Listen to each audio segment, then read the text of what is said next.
Good afternoon and welcome back to Girded with Truth. We have been going through the series A Sacrificial Offering, and yesterday we learned about the humility of Abraham, but we also learned about the extent he was willing to go in serving God.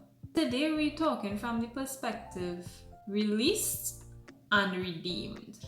Genesis chapter 22 verses 13 and 14 says, "And Abraham lifted up his eyes and looked, and behold, behind him a ram caught in the thicket by his horns. And Abraham went and took the ram and offered him up for a burnt offering in the stead of his son. And Abraham called the name of that place Jehovah Jireh, as it is said to this day, in the mount of the Lord it shall be seen." So Abraham was about to sacrifice his son Isaac. He had the knife in his hand and he was about to execute his son Isaac. And the angel of the Lord came forth and said, "No, this is not required." And today we are not required to do any sacrifice of children, of animals, of all of this, because Jesus Christ has redeemed us. But we are still required to give a sacrificial offering. In verse 8, Abraham told his son that God will provide himself an offering.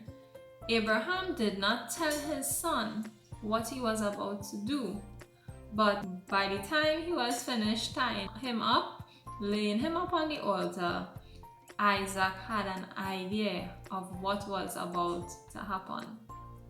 This may have been a traumatic experience for Isaac, but he did not allow it to get the better of him. Instead, he trusted his father in the entire process. God will not bring us to our deaths, but sometimes we feel like we come very close to it. But it is really to bring about a desired result in us. Many are the afflictions of the righteous, but it is the Lord that delivers them out of them all. And I think sometimes we reach to the place where we have the many afflictions, but we do not see the deliverance. But I'm here to encourage you today that deliverance is coming.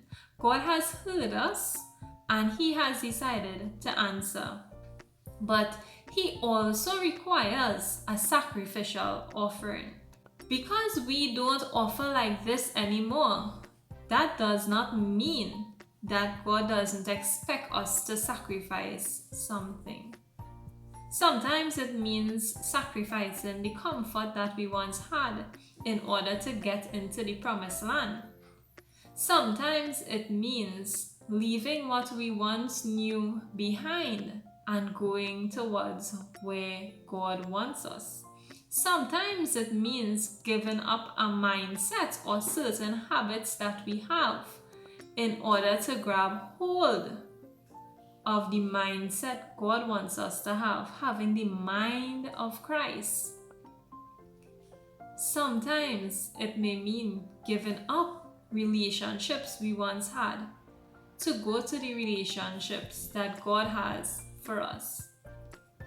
But in this account, when Abraham was about to kill his only son, the angel of the Lord showed up, and then a ram showed up. Do you think that God is a magician? That this ram just appeared? No. God used principles and structures to govern the earth. So this ram may have gotten lost. This ram may have been there a long time, just waiting for Abraham to make this sacrificial offering, to be able to take the place of his son. Just as how Jesus took our place on the cross, this ram would have taken the place of Isaac on this altar. God has already prepared what's next for us. He just needs us to reach to the place where we are giving a sacrificial offering. Sometimes it's just the act of it that gives us the breakthrough. God does not want your things. Earth is the Lord's and the fullness thereof, and everything in it. Heaven is the Lord's and earth is his footstool. Do you think that God is going around asking you for your children, asking you for your things because he wants it, because he lacks anything? No, this is not about God. But I recommend that this is about you and your sacrifice. Abraham was willing to give up his only son for God to show up, for God to bless him, for generations to be blessed, for that legacy to come forth, for that promise that you and I are living in today. Are you willing to give up anything for your generations to come? Are you willing to give up anything to leave a legacy? I encourage you today, do not hold on so tight to what you have because you feel like you are just trying to survive.